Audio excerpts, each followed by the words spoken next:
বন্ধুরা, মানুষ কেন সারা জীবন গরিব থেকে যায়? গরিব মানুষ কেন টাকা জমাতে পারে না? একজন গরিব মানুষ সারাদিন কঠোর পরিশ্রম করে, রোদে পড়ে ঘামে ভিজে, দিন শেষে হয়তো 500 বা 1000 টাকা আয় করে, কিন্তু মাস শেষ হওয়ার আগে তার পকেট আবার খালি হয়ে যায়। অন্যদিকে কিছু মানুষ কম কষ্ট করেও ধীরে ধীরে ধনী হয়ে যায়। কেন এমন হয়? গরিব মানুষকে টাকা জমাতে জানে না, নাকি এর পেছনে আছে আরও বড় কোনো কারণ? আজকের ভিডিওতে আমরা জানব গরিব মানুষ কেন টাকা জমাতে পারে না। নাম্বার 1, আয় কম খরচ বেশি। গরিব মানুষের সবচেয়ে বড় সমস্যা হলো তার আয় শুধু বেঁচে থাকার জন্যই যথেষ্ট। ধরুন একজন দিনমজুর দিনে 700 টাকা আয় করে। এই টাকা দিয়ে থেকে চাল ডাল, বাসা ভাড়া, ওষুধ, সন্তানদের পড়াশোনা সব চালাতে হয়। মাস শেষে তার হাতে কিছুই থাকে না, কারণ গরিব মানুষের আয় অতিরিক্ত নয়। সে যা আয় করে প্রায় সবই প্রয়োজনের পেছনে চলে যায়। ধনী মানুষ আয় করে খরচ করে, কিন্তু গরিব মানুষ খরচ মেটাতেই আয় শেষ করে ফেলে। এটাই প্রথম কারণ। নাম্বার 2, জরুরি পরিস্থিতি গরিবকে ভেঙে দেয়। গরিব মানুষের জীবনে ছোট একটা সমস্যা বড় বিপদ হয়ে আসে। হঠাৎ কেউ অসুস্থ হলো, মোবাইল নষ্ট হলো, কাজ বন্ধ হয়ে গেল, বা পরিবারের কেউ হাসপাতালে ভর্তি হলো, তখন তাকে দাঁড় করাতে হয়, কারণ তার কোনো সেভিংস নেই। ধনী মানুষ বিপদের সময় সঞ্চয় ব্যবহার করে, কিন্তু গরিব মানুষ বিপদের সময় ঋণের ফাঁদে পড়ে যায়। এভাবেই সে আরও পিছিয়ে পড়ে। নাম্বার 3, আর্থিক শিক্ষা না থাকা। আমাদের সমাজে ছোটোবেলা থেকে শেখানো হয় ভালো রেজাল্ট করো, চাকরি করো, কিন্তু কেউ এটা শেখায় না যে কীভাবে টাকা ম্যানেজ করতে হয়। অনেক গরিব মানুষ জানেই না কীভাবে ছোট ছোট টাকা জমিয়ে বড় সঞ্চয় করা যায়। অনেকে আয় বাড়ার সাথে সাথে খরচও বাড়িয়ে ফেলে।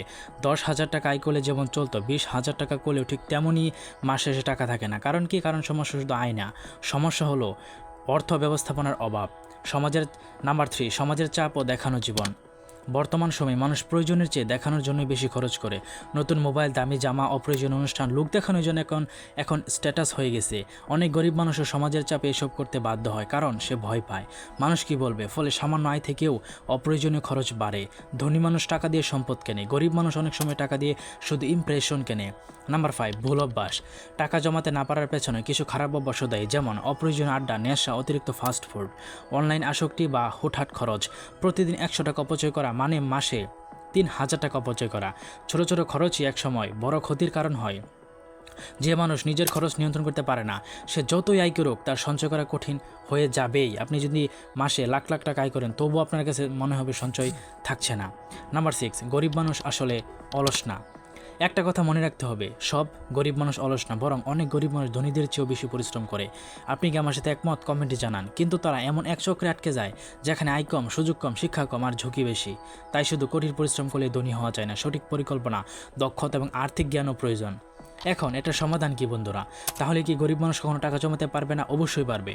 শুধু শুরু করতে হবে ছোটো ছোটো অভ্যাস দিয়ে। আয় কম হলে সামান্য সঞ্চয় করা, অপ্রয়োজনীয় খরচ কমানো, নতুন দক্ষতা শেখা, একাধিক আয়ের পথ তৈরি করা, ঋণ থেকে দূরে থাকা এবং নিজের ভবিষ্যতের জন্য পরিকল্পনা করা। মনে রাখবেন বন্ধুরা, টাকা জমে একদিনে না, প্রতিদিনের ছোট সিদ্ধান্ত থেকে বড় পরিবর্তন আসে। তো বন্ধুরা, শেষে আমি একটা কথাই বলবো, গরিব হওয়া অপরাধ না, কিন্তু সারা জীবন একই অবস্থায় আটকে থাকা, এটা কিন্তু আসলে অপরাধ বোধে আমরা ভুগি।